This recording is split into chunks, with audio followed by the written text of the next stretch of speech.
Hello and welcome to the League of Josh podcast. My name is Joshua and I will be your host. Today I was fortunate enough to speak with Grace Campbell. Grace is completing her fourth year of social sciences through the arts at the University of Calgary, where she is a dual sport athlete. As a key contributor, Gracie and the UFC Dinos Rugby 15s have experienced immense success over the past years, battling to retain the Canada West title for 3 years straight from 2016 to 2018. Her success doesn't stop on the field and has now grown to encompass the mat, as Gracie competes with the UFC women's wrestling team as well as the Rugby 15s. Grace was both thoughtful and elegant throughout our discussion, helping me to paint a more detailed image of the complex relationship between men and women. We dove into the growth of personality through our professions, as well as the importance of raising the voices of those unheard. My conversation with Grace was particularly humbling.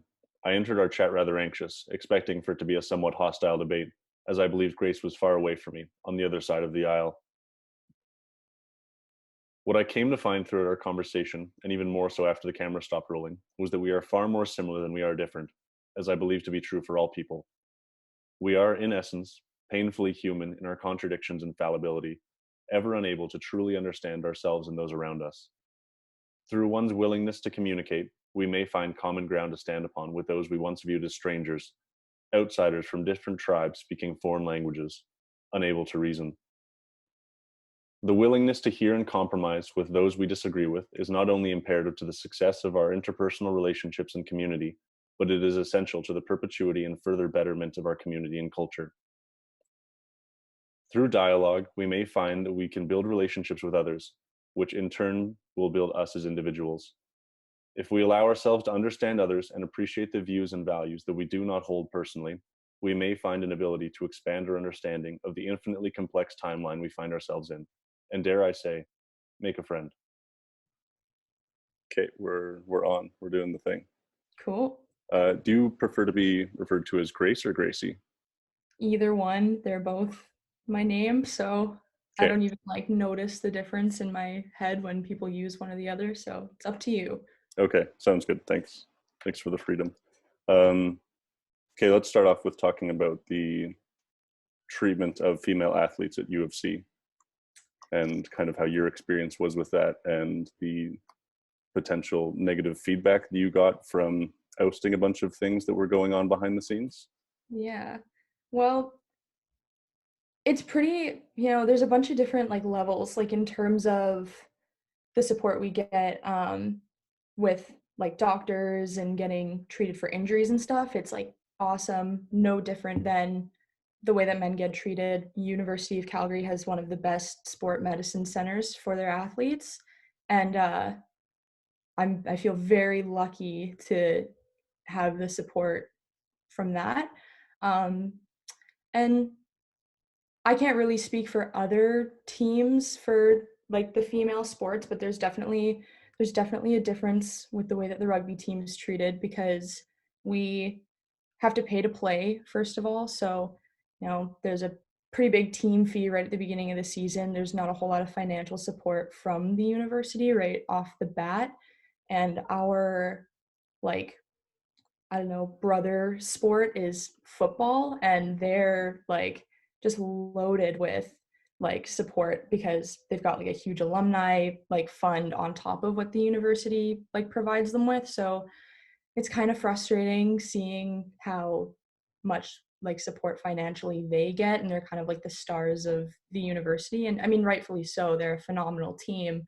And then same with pretty much all the men's sports. It just seems like they all have more funding. I don't really know about women's basketball or soccer, but the University of Calgary has, I think, the last couple of years we've been the school in Canada that consistently puts the most teams forward to national tournaments, which is really cool. So it kind of just is interesting to see how little we get on the women's side for how much amazing sport we're putting through. Like the rugby team, we won the Canada West Championships 3 years in a row. We won a bronze medal at nationals, and just have been consistently performing really well, and have very, very little support financially from the university.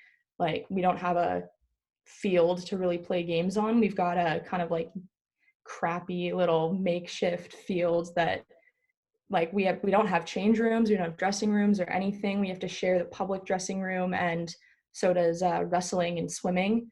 And then all the other female teams get like a dressing room in the Olympic Oval, but it's like tiny. It's like maybe the size of this room. Like they don't really get anything. And then all the men get like separate dressing rooms with their names, and it's all fancy. And so just little things like that are definitely frustrating. But like overall, in terms of getting our needs met as actual athletes, in terms of like keeping our bodies healthy and everything, the university is awesome for that.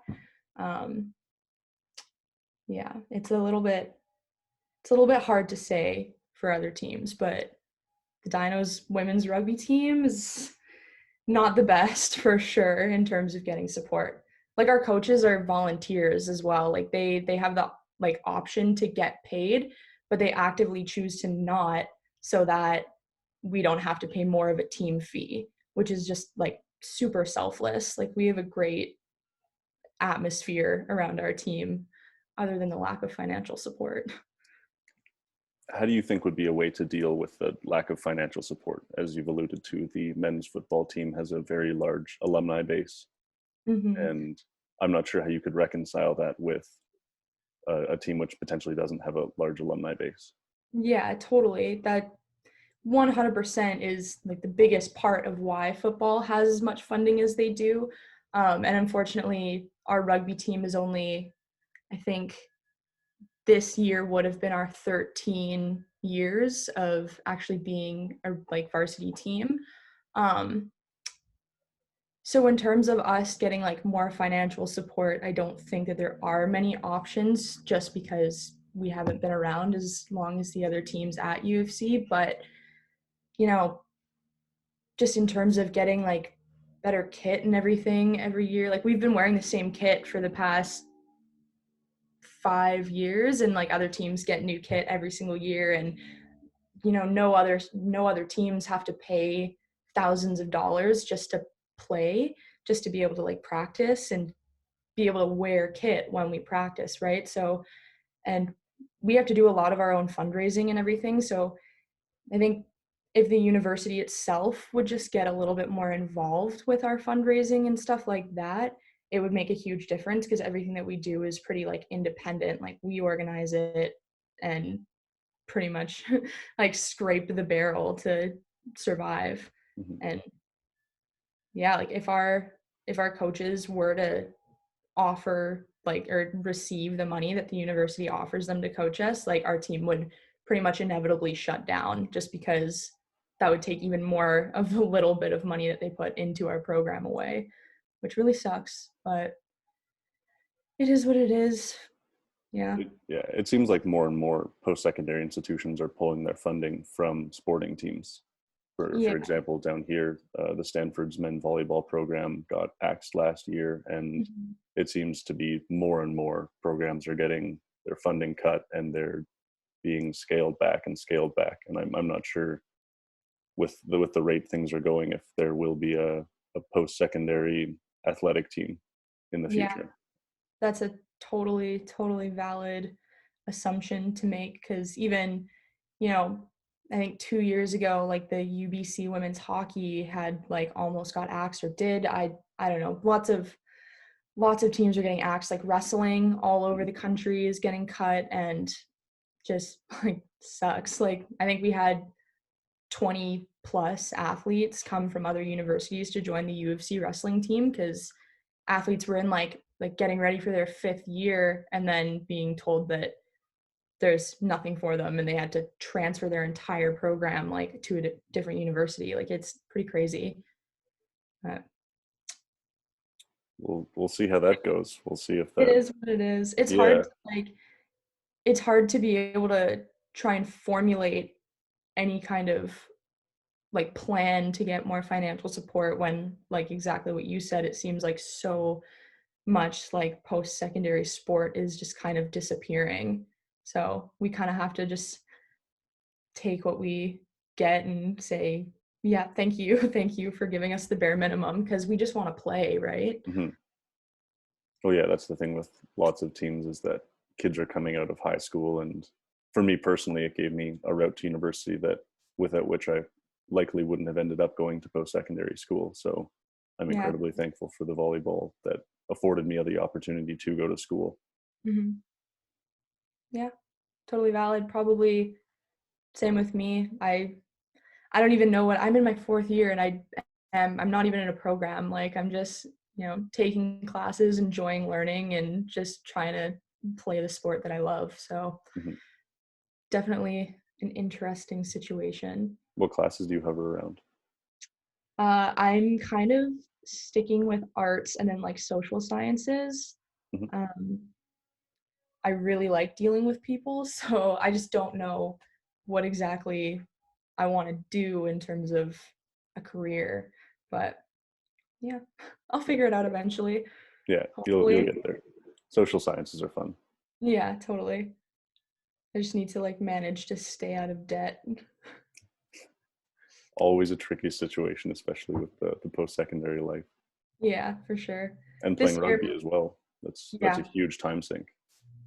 that's true. Yeah, we practice every day, twice a day, and then games all weekend. So in a, typical year, that's what it would look like. But this year has been kind of nice for trying to save money and everything, just with everything being online and not being able to train because I'm not actually in Calgary right now. I'm back in BC. So living with my parents for free, trying to save money. It's been convenient, but I definitely miss my teammates and everything.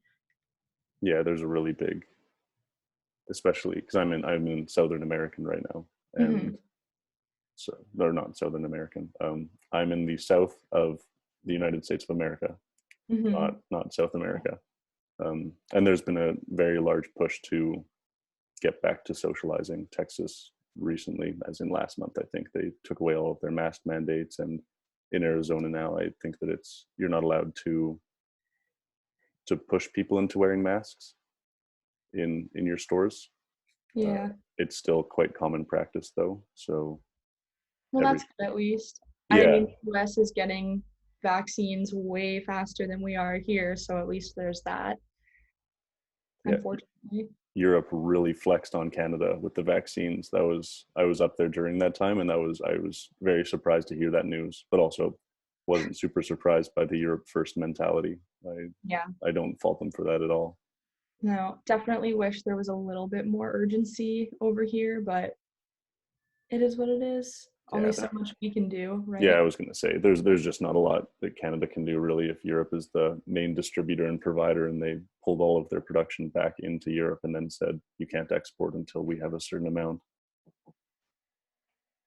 Yeah, it's fair. I mean, it's not like in BC, it's not crazy bad either. And like, I don't know, BC's got outdoorsy stuff for freaking days that you can do. So at least my community hasn't been too horrible with like freaking out about restaurants and everything not being available all the time. So Mhm. yeah, gonna be a Well, little bit disappointed when all like the lakes and everything are just gonna be flooded with people this summer though, but at least people are getting outside. yeah, that's been one of the key elements to fighting COVID is being active and absorbing vitamin D, which is Totally. interesting. That was kind of what I we know. we just didn't do that for the first few months last time, and now it's interesting to see that would have potentially saved a lot of people. Yeah. I'm pretty glad that like summer's rolling around again because there was a little bit of an influx in at least my community. And it seems like, you know, the heat or the summertime or whatever kind of slows the virus, I think. So I'm happy that it's coming. Mhm. Like Yeah, so ready for it to slow down. yeah, it's. I'm excited. I think that things are going to change a little bit more, but I still think international travel is going to take a little while. Yeah, for sure. But hopefully things reopen. I want to talk about your personal activism and what the roots for that was, what the push to you becoming more of an activist was, and where you see that going. Um, well, I've always like from a young age, I was always kind of very just like sympathetic and everything towards people growing up. Like someone fell on the playground and I would just like have an absolute meltdown being like just feeling so bad for them, like, oh my god, that kid scraped his knee and now his day is ruined, right? Like, and then as I grew up, obviously I'm a little white girl and I'm very privileged, and just kind of seeing the way that other people like have to struggle in ways that I don't always made me just like just feel horrible, you know? And when I was younger, I would always like go with my school and do like the meet a wee things and go and volunteer at like the soup kitchen and stuff in town. And just at a young age, I met a lot of people that were really, really less fortunate. And it just makes you think a lot about, you know, the way that some people have to fight to get by every day. And so that kind of just like struck my like, I guess, passion. I don't even want to call it a passion. Like I feel like it's just kind of human decency, like bringing awareness to situations and supporting people. And um I grew up in like smaller communities in BC, and so there was never a whole lot of diversity. So going to the University of Calgary was like, I don't want to say like an eye opener, because it's, you know, it's not like I was like, oh my God, there's people of color around me and, you know, people from like lower classes and everything, because that's not the reality. But I kind of got to the University of Calgary and was surrounded by like a whole lot more diversity than I ever was before. And kind of at the same time, a lot of, as we know, like social issues started coming about.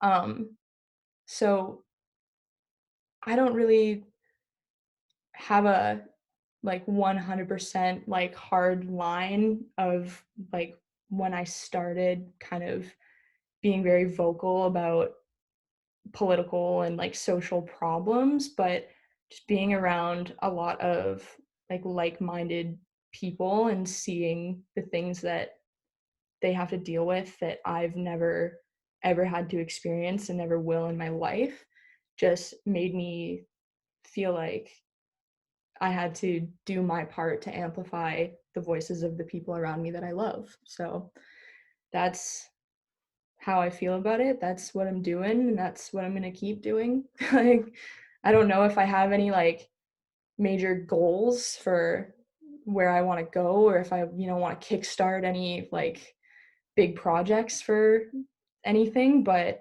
just I just want to amplify the voices of the people that are important to me. Mhm. Yeah. It seems like a perfectly reasonable thing to do. Yeah. What do you think your visceral reaction was to experiencing diversity at U of C? I grew up in a poorer neighborhood, and was diversity was just always in my face. Not in my face, not necessarily diversity even. It was just I saw tons of people of different colors and creeds and every which thing. So I was always exposed to that. And so I'm wondering, as someone who came from a smaller, less diverse town, potentially, how you're, like you said, it wasn't eye opening, but there was an experience to it where you maybe realized that diversity was all about us.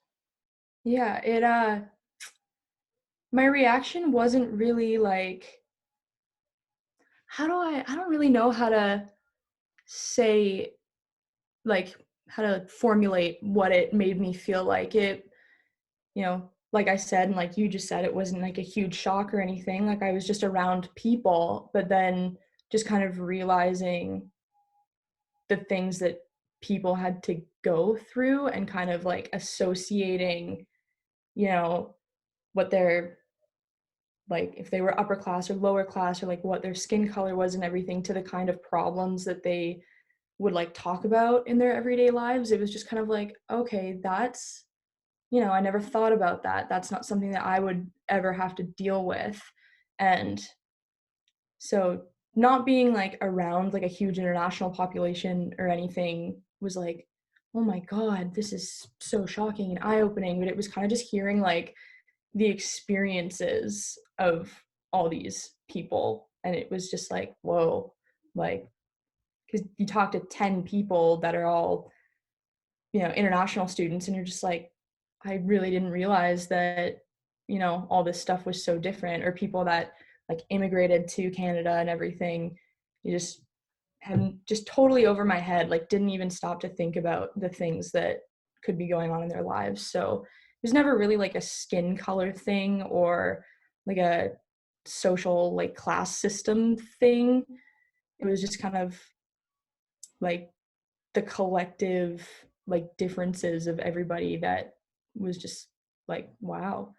Because where I'm from, like everybody for the most part is around the same kind of middle class lifestyle. There's not a whole lot of depth there, I suppose. So it was just kind of seeing the way everybody lived differently was wild. Mm-hmm. And then it just makes you feel super ignorant, right? You're just like, can't believe that I never would have ever thought about this. Yeah, I think something that I really enjoyed about traveling Asia was my ability to, my increased willingness to incorporate a lot of cultural styles into my own practices. So um, in India, it's very traditional to not eat with a utensil. Mm-hmm. So forks and even the more higher end restaurants are now encouraging people to not eat with a fork and knife or spoon, because that's much more, it dives down more into the cultural roots. And so the first restaurant I went to with a friend, he was my first year roommate in university. And then I went to Delhi and he came and picked me up from the airport. And so we hung out for a little bit and he took me to a restaurant and they asked us to not use forks and knives, which I thought was really cool. And apparently there's some relationship with the gut microbiome and your fingers, and there's some association that you create with your stomach and your hands when you eat with your hands. And so I've tried to incorporate that more into my actual day life. And same with even eating with chopsticks. In my fifth year, I was the chopstick guy. Or no, it was my fourth year. I was the chopstick guy because I would go to class with chopsticks, and I would only, like for a full year, I only ate with chopsticks because there are so many different health benefits to it. I found that it was really nice to develop a stronger intimacy with my food, and I was much more conscious of my food and how each bite was its own construction of flavor, and it slows down eating, so that helps with weight loss potentially. And Totally. so I found that with a lot of my international friends and people with diverse perspectives is that to incorporate that into my own life, into making my life potentially the most fulfilling that it could be. And even with that same friend, his family runs what was it? It was like a battery recycling plant. And he was telling me about the rates of lead poisoning or rates of lead in the blood for employees and the general public of India. And it's much higher than, like 8 times higher than your classic North American, European, Chinese, or Asian country that doesn't deal with that. So I thought all of that was very interesting. But yeah, it's interesting to incorporate different cultural perspectives into Yeah, one's own being. totally. Yeah, you just learn so much that you never would have had the opportunity to before, right? And it's pretty cool. I actually, I'm in a Facebook page that is basically just for girls and traveling and stuff. And a while ago, I like pre-COVID, there was a picture of you on it, and there was like a bunch of random girls. I don't remember where you were, but there was a bunch of girls that it was like a group photo of you with like 2 or 3 girls that you were traveling, and your hair was all long and looking a little bit rough. And they, I Scraggly, forget yeah. where they said that they were, but it was funny because they were like, something in the like caption of the post was about your blonde hair. Mm-hmm. And it was pretty funny. I've got a couple other friends from Kamloops that are actually in the group, and they were like, oh my god, I know that guy. It was pretty wild. Funny, yeah. I'd probably not shaved for at least a year at that point. Yeah, I think that's exactly what it looked like. It was interesting actually being in Asia with the hair that I had and the skin that I had made me much more appreciative of women and minority peoples that have to deal with people consistently commenting on their features or touching them, even because I would be sitting down at a restaurant eating my food, and people would walk by me and just like touch me constantly, all the time. And people in crowds would grab my arm and just hold on for a while until I made eye contact, and then they would just kind of walk away back into the crowd. And it was very frustrating after a while, and so that made me much more empathetic of lot of the time women, in that they're often touched without consent, particularly in clubs and such, and then also Oh yeah. people who are often commented on because of the color of their skin or their hair. And people would literally come by and just start touching my hair and not even look at me. They would just pass by, and I always thought I was being pickpocketed, so I was always on really heavy guard. But people would just come by and brush my arm or run their hand through my hair and run away. But Well, it's really cool that you can admit that you like it made you think about, what it's like to be like a woman or just be like different in general mhm, in terms of that. That's a cool association that you made, because I feel like a lot of men would just be like, hey, like don't touch me, like leave me alone. They'd like freak out and not really like you said, think they're being pickpocketed, or like just not be as conscious about what actually is happening. mhm. Well, it was Yeah. very emotionally taxing for me personally, because as I said, I thought I was being pickpocketed all the time by random people, and I had my passport. I was prepared to fight a small child Oh if they no. did take my fanny pack. But yeah, it was very emotionally taxing because I had to be on edge consistently, and anytime it did happen, I was initiated into a fight or flight response, and that's very physically stressful as well as psychologically stressful. Yeah, you're telling me. Yeah, I'm sure you could tell me a lot better. No, it's cool that this is something that you're aware of. Even though obviously, oh, there's a big deer outside. Sorry, I just Oh looked no, out the window. that's fine. This is in my neighbor's garden. At first, I thought that was a big dog. I was like, what the hell? Sorry. Um, just what was I even saying? Jesus. We were talking about the growth on big dogs' heads that are happening in Africa. Or no, sorry, Australia. That was a joke about uh, oh, what are they called? Um, there's a Looney Tune about them. Uh, Like the Tasmanian devils. Yeah, okay. they have like really weird cancerous growths on their faces. But I was making a joke about deer. Sweet. Okay, cool, cool, Yeah, cool, cool. yeah, But God, sorry, squirrel. yeah. Yeah. It is very cool that you have had the opportunity that you can associate with what, women and like people of color, people that are just different in general Mhm, can deal with, because lots of white dudes don't ever get that. And if they do, they don't, I guess, take it into consideration mhm. the way that it seems you have. Well, So, I'll concede that. Well, I do like to I like to explore qualitative as well as quantitative data. So throughout my time studying sociology, I found that qualitative data was really good at allowing me to see through the perspective of others. mhm, And then quantitative data allowed me to see large scale trends and understand what was happening at the macro scale. And I found that psychology and economics and more of the math centered sciences were really based on large scale trends. And then I found that an equally beneficial way to understand that was understanding the plight of the people within those groups and those demographics. And mhm. so I try to make a conceited effort to understand both the people in the group and the group itself. And but I will concede that I did enjoy it for a brief stint. Um, I do think that men get far less attention than girls do, and so Absolutely. initially when and that can be a positive thing, and it can also be a negative thing if it's exacerbated to a point and it hits a point of potential objectification. But So when I was first there, I did quite enjoy it. I thought it was cool to be getting so much attention, and girls would run over and touch me and giggle, and Yeah. little kids would come over and want to hang out. And then as time went on, it became more and more frustrating as it wasn't a novelty.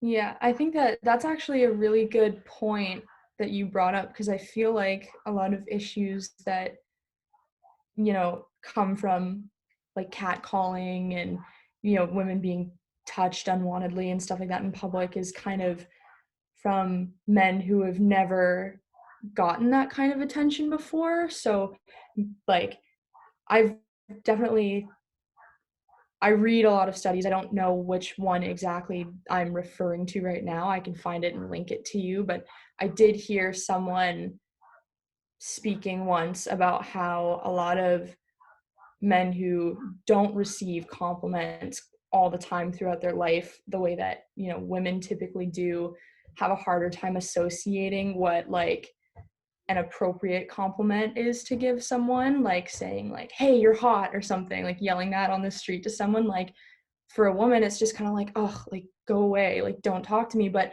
that man who might be saying it, and I'm not like excusing the like Hmm. cat No, I calling, but like understand. that man might think that that's an appropriate comment to make because that's not something that someone's ever told him, and he wishes that someone would say that to him, right? So there's definitely, it's interesting that you say like, yeah, I enjoyed it at first and then it, got a little bit annoying because that's, pretty much what happens every single day between women, like, and then men just don't know which compliments are appropriate, right? Hmm. So it makes a lot of sense. That's not normal. Yeah. Like your experience is extremely normal. Welcome to womanhood. Yeah, I'm still riding on a compliment I received about a blue shirt that I had 5 years ago. So that's, I think Lovely. that's that's something that a lot of my friends can agree with, is that like you receive a compliment once and then you live on that for 4 or 5 years until your next compliment, and then Oh, totally. And like a genuine compliment is just so great, like if you do something with your hair that was, kind of a risky choice and you weren't sure if it was going to pay off or something, and you weren't sure how you were going to feel about it and you did it anyway, and someone like genuinely is like, oh, I love your hair, that's like going to make you feel good, right? But if someone's like, oh damn, like nice legs, like nice body, you're just like, thanks, I mhm. guess, like, well, look at me, like leave me alone, right? Yeah, I I think that you mentioned something that I would compare to love languages, in that maybe men are making compliments to women seeking out that reciprocal attention towards themselves. An interesting study as well was that male streaker males, the reason that males streak, or not streak, flash, sorry. So Yeah. when a male flashes a woman and they're caught, often the reason they did it, they were hoping that the woman would reciprocate sex. That was the goal of that Yeah, heinous movement. definitely lacking something that Yeah, they're searching for. subtlety maybe.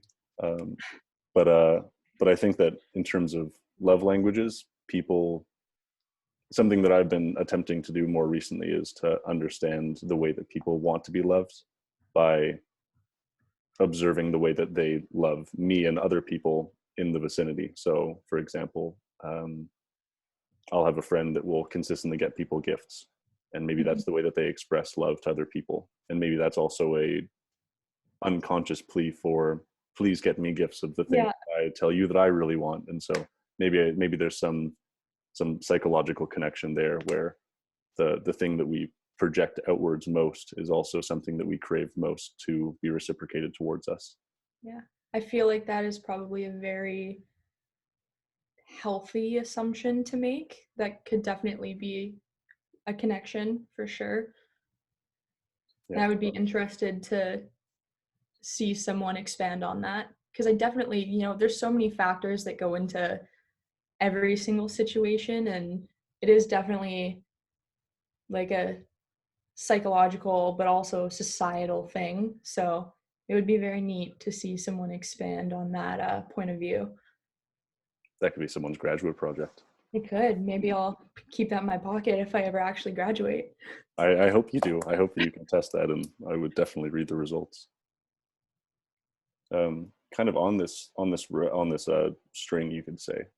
What do you think because there have been so many progressive movements lately, and there are in sometimes very evident positive to those things, and also potential negatives to those things. And so I'm wondering what your thoughts are on the progressive movement. And I've been trying to spend more time lately understanding politics and left and right wing less as a dichotomy of being either left or right, but more of a relationship between the two and a dance. And so one is used as a way to propose an idea, and the other is more or less a conscience. So one thing says, well, let's do this, and then I would relate it back to physiology and psychology. So you have an intrinsic desire and intuition to do a particular thing, and then there's a little voice in the back of your head that tells you whether that might be a good idea or not.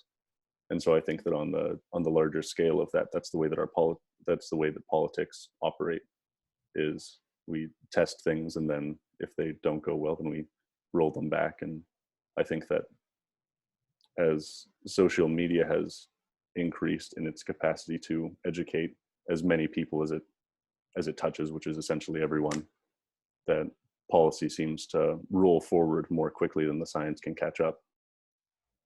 And so Yeah. I want to know your opinion on the liberal progressive movement.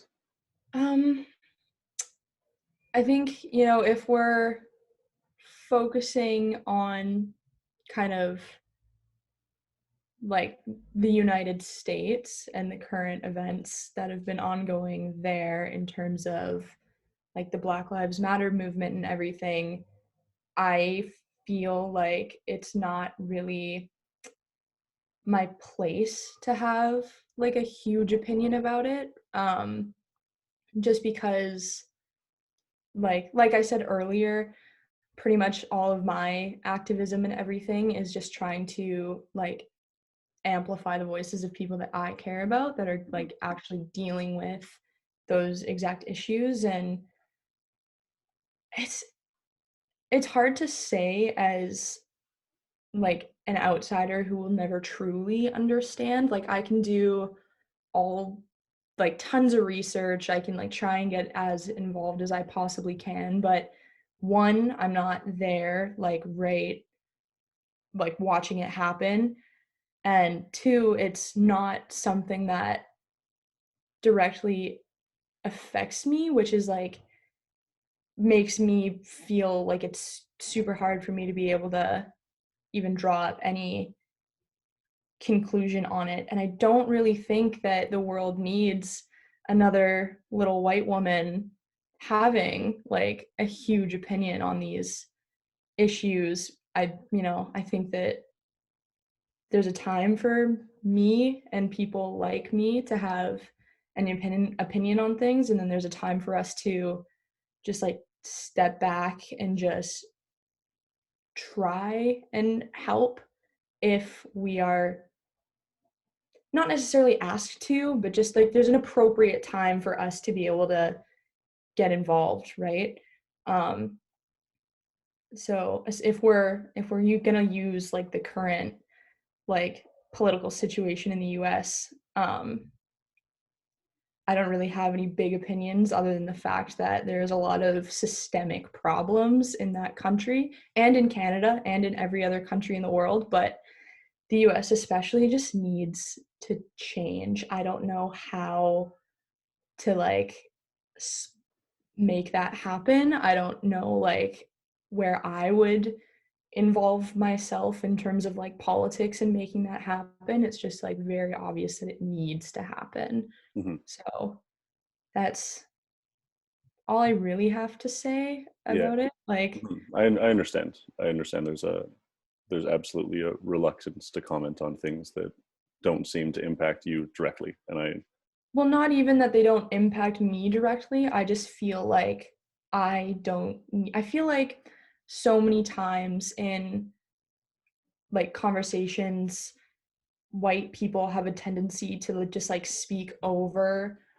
issues that are actually happening with people of color, and just issues in general with anything. Like, white people have a tendency to have this like savior complex and be like, I'm so active in helping this problem, and like just being really loud about it. And you know, sometimes it's just not our place, Hmm. right? And so I'm not reluctant to like talk about it. Obviously, my social media, like you can see, I'm always like sharing things and trying to bring awareness to certain situations, but it's not because I'm like trying to like lead the crusade, you know? Hmm. So, Well, that's one of the reasons that I did want to talk to you, not because of this, but because of how active you are in amplifying the voices of others, as you've said before. I find that very commendable, that you're yeah. able to kind of take yourself out of an equation and put others before yourself in some sense. Yeah, like it is obvious, like I as you can see by my social media, I do care like very, very deeply about all of those issues, but I feel like that question that you asked should probably, someone else should be sitting in my place answering it. Hmm. Yeah. I have a friend Tyler that I talk to. His name's Tyler Latwila. We talk every now and then, and Mhm. you might know him. He lived in Calgary. He went to SAFE for a while, but I don't think so. he's a very, very intelligent guy, and he's very active in the BIPOC community. And so he's always my, anytime I get to a point where I really need to talk about something along these lines, he's always the guy that I ask. And he's he's always very, very good at giving me advice and having an open conversation. I think that's one of the things that I really like about him, and kind of what I've been trying to do with this podcast is to expand the political and general life ideas, and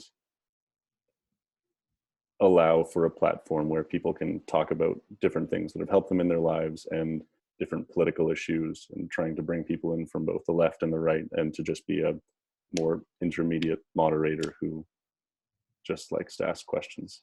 Yeah, absolutely, absolutely fair. I think that you're doing the right things for sure.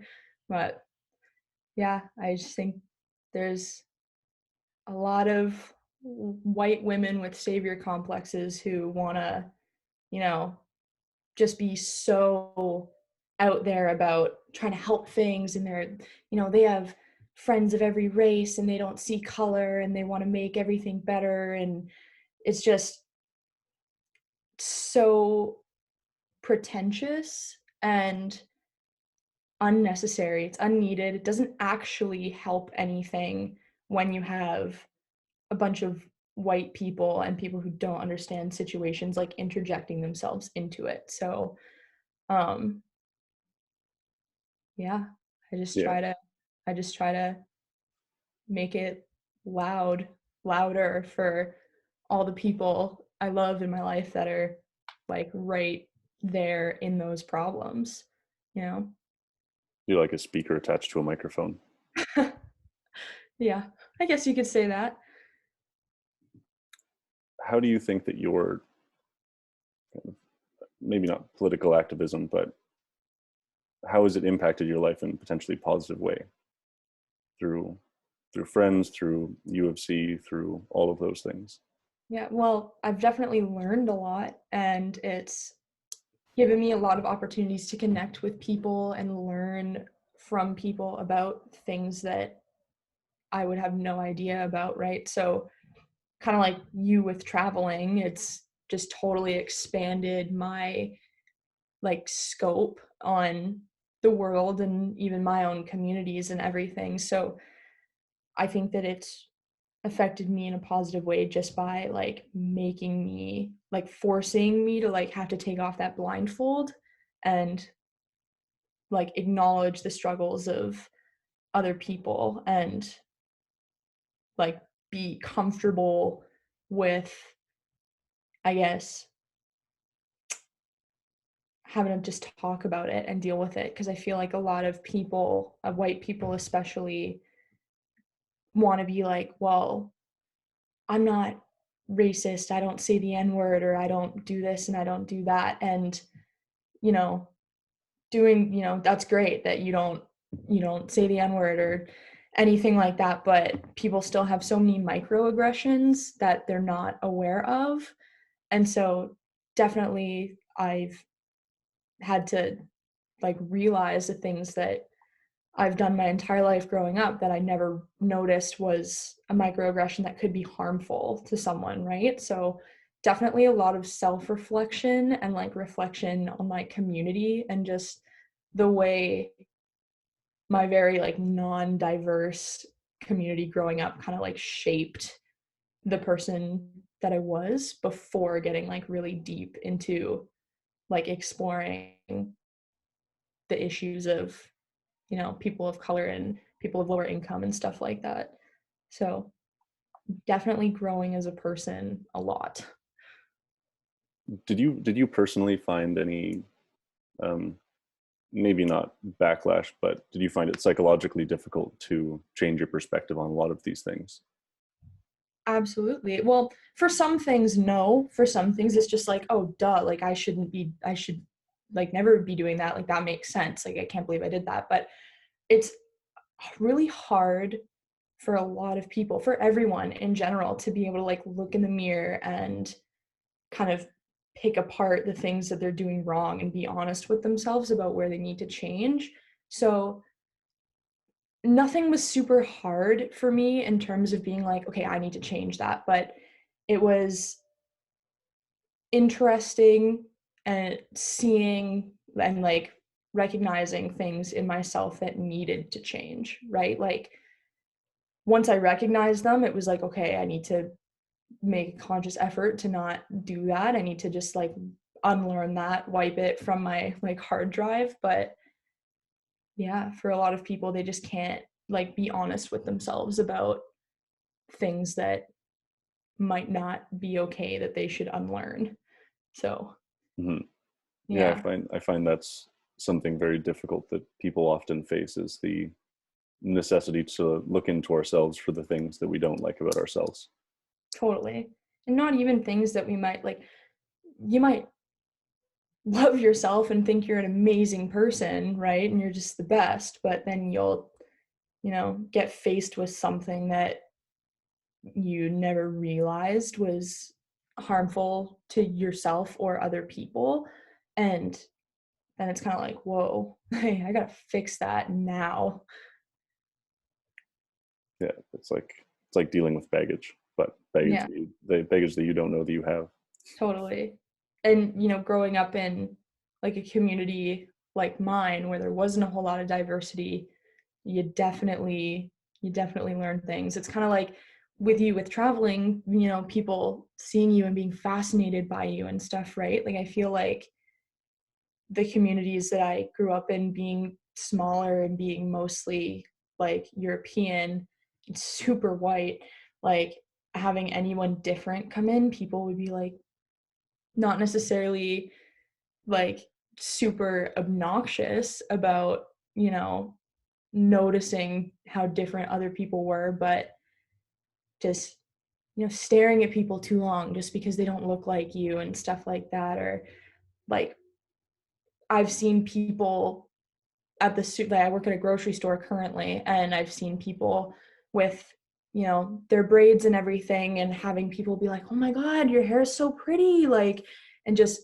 like awing over people. And it's just like, that's kind of like, you might think it's a compliment, but you're actually just kind of being obnoxious right now. And, it might not be warranted, like just things like that people might not even think are like a big deal or an issue or anything. It's, you know, could be a microaggression that you never knew you had. And it might not be because you mean any harm. You might just be ignorant in the sense of like your community. You've never seen that before, right? So just read the room, I guess. I've definitely gotten a lot more quiet from the the I would say current terminology around a lot of those ideas. I tend to not really compliment people in public unless it's something like a shirt or anything that's not immutable. Yeah, like there might be something that's totally different to you that you find super fascinating, but there's a way to go about appreciating it and all that without having to just be obnoxious about it, I guess. Is I guess that's the best word I could use. Like, Yeah. What do you think would be the best way to go about that for you personally as a woman? How would you like to be complimented or well, not catcalled? I gotta say between like all the different jobs that I've had throughout university and being a student have definitely put me in like different uh situations. Like right now, currently working in a grocery store, I get, you know how many like old lonely men go to the grocery store to just hang out and talk to people? It's like, oh boy, it's nice. And a lot of them are super nice, but a lot of the times, they are being so overly nice, they don't think that what they're doing is inappropriate in the way that they're speaking to you. So, and a compliment's a compliment. Like, yeah, sometimes you might be walking down the street and someone's like, hey, you're really beautiful. And you might be like, oh, don't catcall me, which is totally valid. But people just need to learn that there's like a time and place, and like tone is really important. And, you know, I don't like our conversation earlier just about like why people might do the things that they do. It's like hard to set like a straight, definite line of like, do not compliment people like this or say things like this to people. Um, just because everyone's a little bit different upstairs in the way that they think.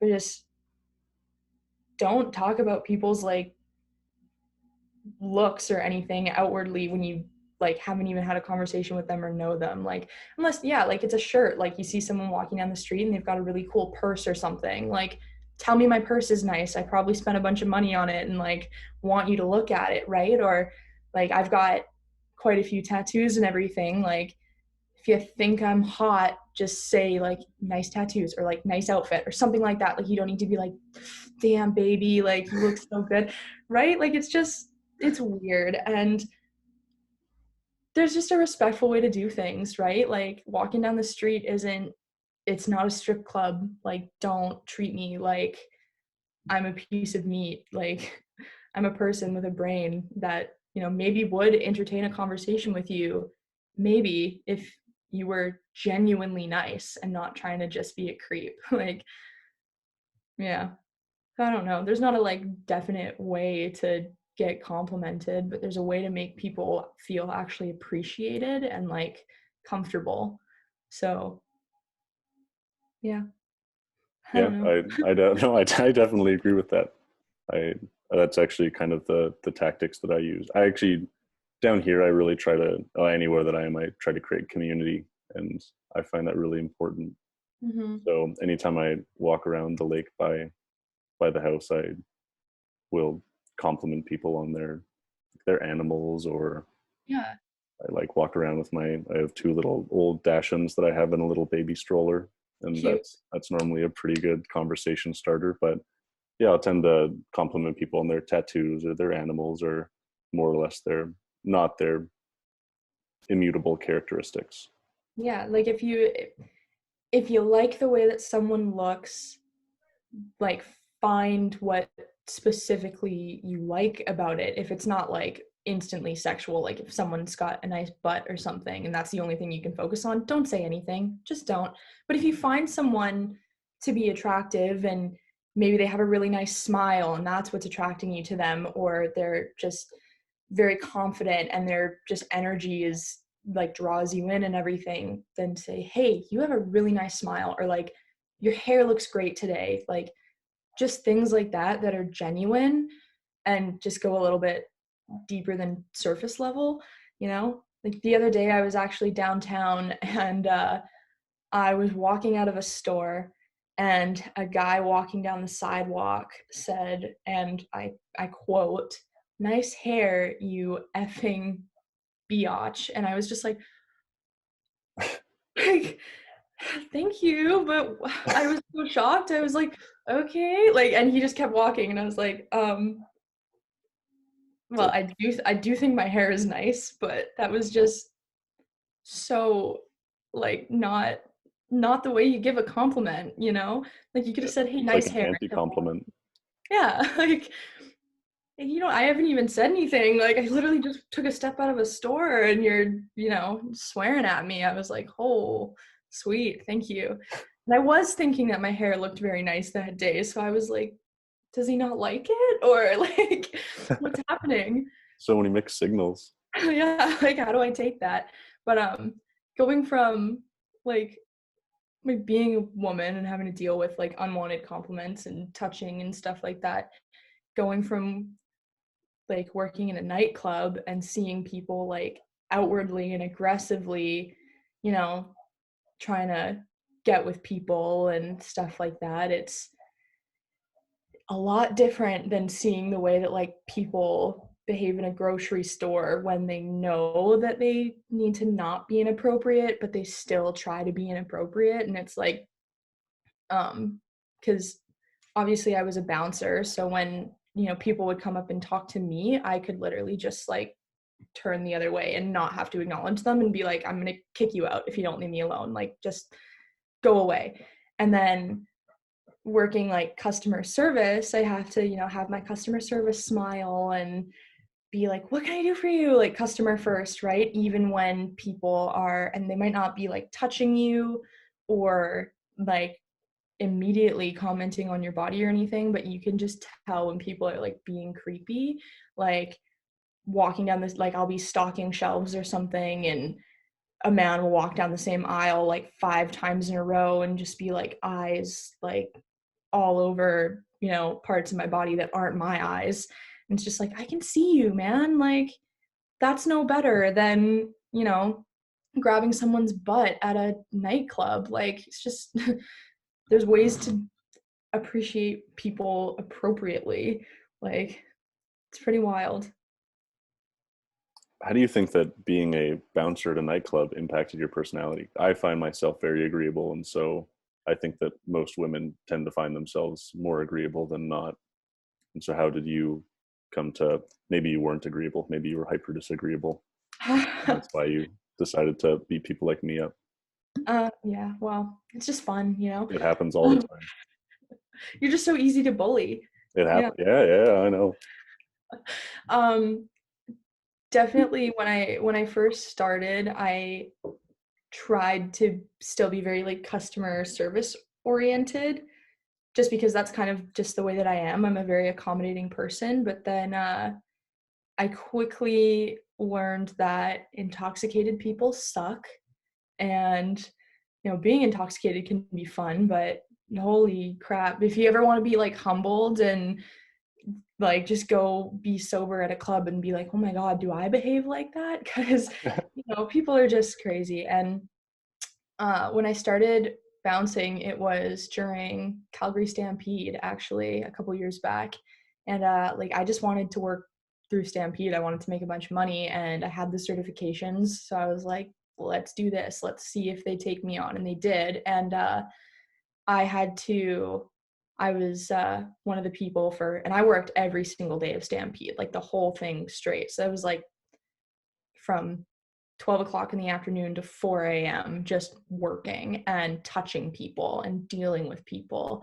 And at first you want to be really polite and accommodating, and then you realize that it's not the way it works when you're dealing with that many people who are intoxicated and like that many people that are out looking to like get lucky and all that stuff. And if I had $1 for every single time I did a pat down on someone and I heard like, I haven't been touched like this in years, or like, you gonna take me for dinner like later or anything like that, I wouldn't have any student debt. I wouldn't.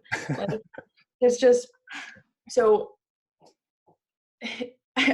I saw my personality when I was working changed drastically from when I started to like when COVID came and shut everything down, because I would originally be really talkative with people and be really friendly, and then you know how it is. You go to a club and you see bouncers and they're all like, "Don't talk to me, give me your ID, go inside, like do your thing."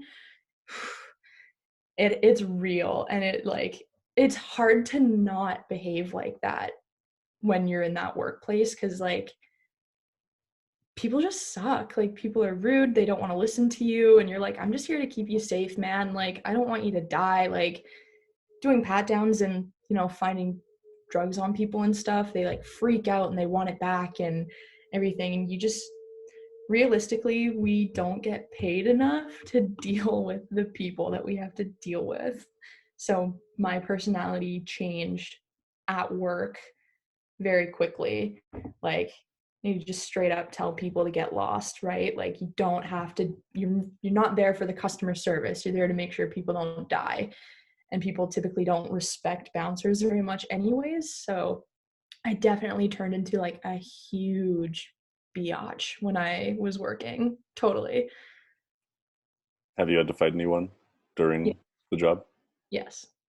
Absolutely. It's kind of just it's not fighting people, but like being able to, you have the right to defend yourself, right? Like we obviously have to try and like diffuse situations, but like if someone's attacking us, and I mean we don't beat them up, like we don't fight people, but like if you have to hit someone and you have to tackle them and do that stuff, you have to do it. Like it's just part of the job. And we actually, we have to have a lot of certifications to be able to do it, because we have to legally detain people and like kind of work with the police. So like we know how to grapple people and detain people and restrain them in a way that's not going to like hurt people. um so yeah, I don't have to fight anyone, but definitely have to get physical with people sometimes, and it's not fun. It's definitely not fun. There was not a university, sorry. There's a police precinct in Georgia recently that started training the majority of their officers in jiu-jitsu. Mm-hmm. They've had crazy positive benefits from it. It's very, very Absolutely. cool Yeah. because I think that right now New York just made it illegal to put pressure onto the torso of an individual. Mm-hmm. And so I think the current hypothesis is that police brutality is going to increase dramatically in New York because of that. Because if you're not able to subdue someone by putting pressure onto their torso, then you're forced to either get 5 officers to hold someone down by the limbs or to tase or baton people. But Well, these that's precincts that are, sorry, you go.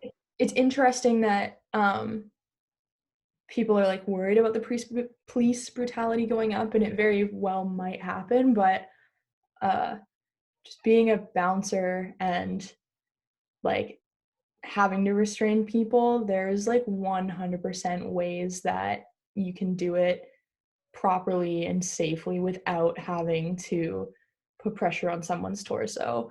And I've seen it and I've done it. So it's like, obviously, if people are like super violent, like usually with drunk people, once they're on the ground, they're pretty much done, right? Sometimes they try to get up, but it's like, try, man. Like I'm not even putting in a whole lot of effort to keep you down. You can barely walk straight.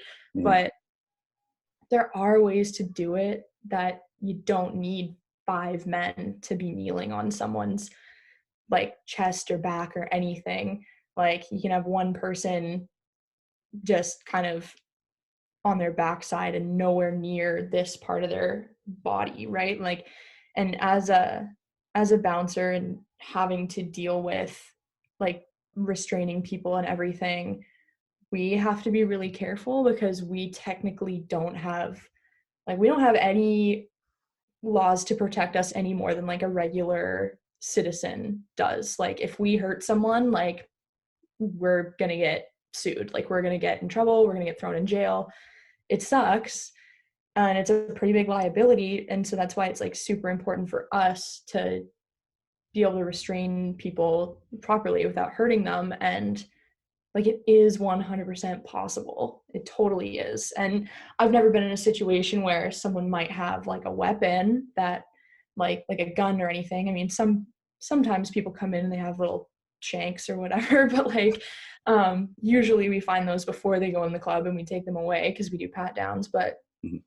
I've obviously never been in like a life or death situation, so I can't really speak on that. Like obviously adrenaline would be pumping, but there's, I've been in situations where it's been absolutely necessary to keep people restrained, and it's really not that hard to do without like messing up their torso at all. Mhm. So it'll be definitely interesting to see. Like it is possible though. Like Mhm. it's really not that difficult. And like with jujitsu and everything like that, it'll be way easier for them to be able to do it once they have like the proper technique and everything. Because even just with me playing rugby and being able to like know how to take people to the ground safely, that makes a huge difference. And then I don't know if I have told you this, but I got picked up by the wrestling team as well at UFC. So then Congrats. so dual sport athlete. Yeah. So then I obviously through that learned like a bunch of like grappling and stuff like that. And it's like when you actually know the techniques to keep someone in a position without hurting them, it's so easy. Like it's so easy. And but like I said, yeah, I've never dealt with anyone with like weapons or that's trying to like actually kill me. So whatever. Yeah, I think that you make a really good point that once you actually know what you're doing, it's a lot easier to actually subdue someone. I think right now it's determined by the state itself, but on the nation as a whole, it's about people train for an average of 2 hours a year Yeah. in in physical contact. So I think it's 4 hours every 2 years is mandated, and that includes tactical gun work. And so I think that That's just not enough. Like that's I crazy. think the numbers around it's like 1,500 hours to become a barber and around 600 to 7 hours to become a police officer. Yeah. I'm That's not sure if those numbers are exact. I need to look them up, sounds about right. and maybe But I'll put a citation into the comments. But yeah, I think that police are just drastically undertrained right now. And so, totally overfunded in a lot of ways and totally undertrained. It's just like a recipe for disaster. Like mhm. it's kind of blows my mind. I mean, Canada is definitely winning in that sense compared to like how much training our RCMP get, and even then they still mess things up pretty badly sometimes. So like we're not that much better, but we are that much better. Like it's crazy.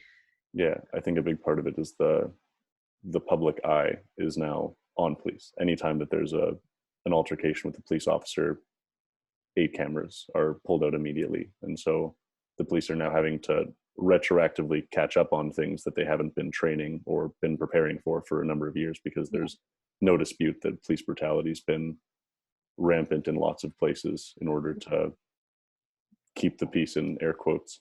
And I And think that,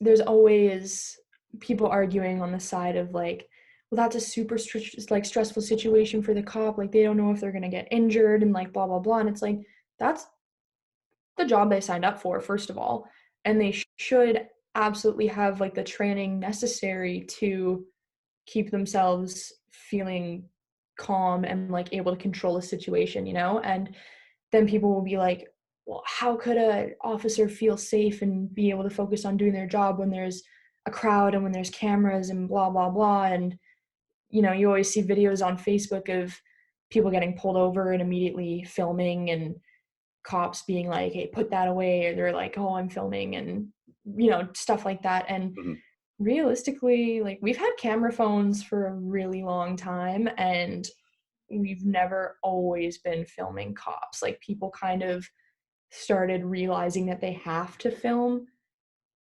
because of the things that were happening, and they needed proof. Like it wasn't like police started getting so agitated because people were filming and then it just made things escalate. Like the filming of police officers is like a byproduct of people needing that like proof to protect themselves, because things like situations were already being like inappropriately dealt with, and then people were getting hurt. So it's just the whole situation in the United States is messed up. Like there's so many factors to it, and like definitely we see more bad stuff because of the filming, and there's, you know, everyone's got a camera in their car, on their phone, like on our watches and stuff like that. But like the filming is just a byproduct of the bad behavior that was already happening, and then people are just getting pissed off that they're getting filmed and that they're getting, you know, seen doing things not properly, and then that just makes them angrier, right? And then it escalates things. So like the whole situation just sucks, all Mhm. of it. Yeah. But I definitely think filming is appropriate, even though it definitely seems like there's so much more negative stuff that we're seeing on the internet all the time in terms of that. Um, it's, you know, the only way that a lot of the times people can protect themselves, especially in a system like the US where police in a lot of respects are so under trained. Um, like how are you as like a citizen supposed to feel comfortable like dealing with an officer that might only have to do 2 hours of that specific kind of training a year? Like it's just hard to ask people to have any kind of like respect or like faith in law enforcement, you know? Hmm. I definitely think that the filming is a good way of holding the precincts themselves accountable, as well as the individuals accountable. And I do believe that that's creating a wave of required change from the police. And you mentioned earlier the amount of stress and how that relates to how the officer should be able to do their job. And I think that having the proper training would increase their capacity for stress and subdue the innate amygdala takeover, you could say, where like very, very similar to being an athlete, where I'm sure that after a few years of playing rugby, you were much more comfortable with making moves and doing things that when you first started, you just hit a point where you don't control yourself anymore and you just start acting out of, Nature. yeah, Yeah. yeah. So I think that increasing that threshold before amygdala takeover is very, very necessary. And that comes with training and Yeah. consistent training. Yeah. Like I don't know, call me radical, but I think that a police officer should be able to de-escalate a situation and maybe not be driving a Tesla, you know?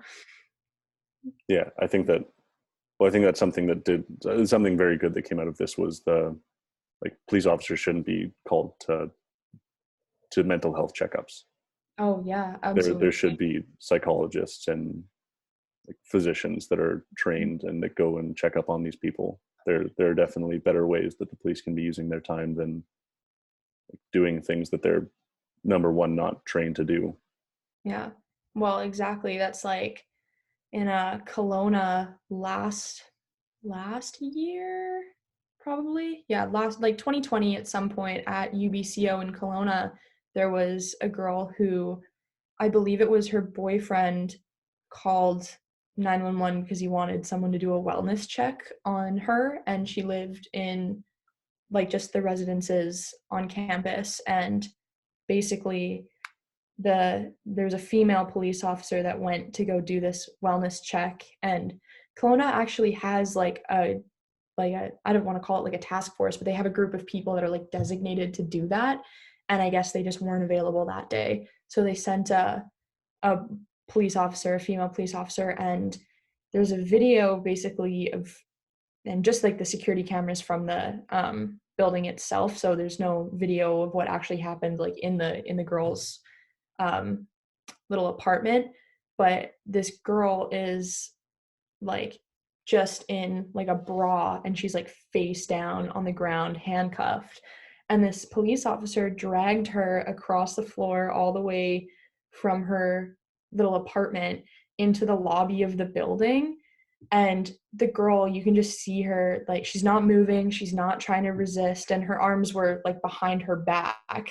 And so the police officer was like pulling her arms up and backwards, which could easily dislocate someone's shoulders and stuff like that. And it was just, and there's other students like coming in and out of the building, like seeing this happen. And it was just so unnecessary and like disturbing to watch. And you could just see this girl was like sobbing, like laying on the ground, like not doing anything to resist this officer at all. And there's a couple parts of it where the officer was like, the girl would, you could see her lifting her head to like talk to the officer, and the officer would like step on her head to like put her head back down on the ground. And it's just like, this is a person that someone was worried about like killing themselves. Like, how is that gonna help? Like, I would want to die that much more if that was happening to me. Like, how, it's just messy, just so unnecessary. Like, how could you be okay doing that to someone?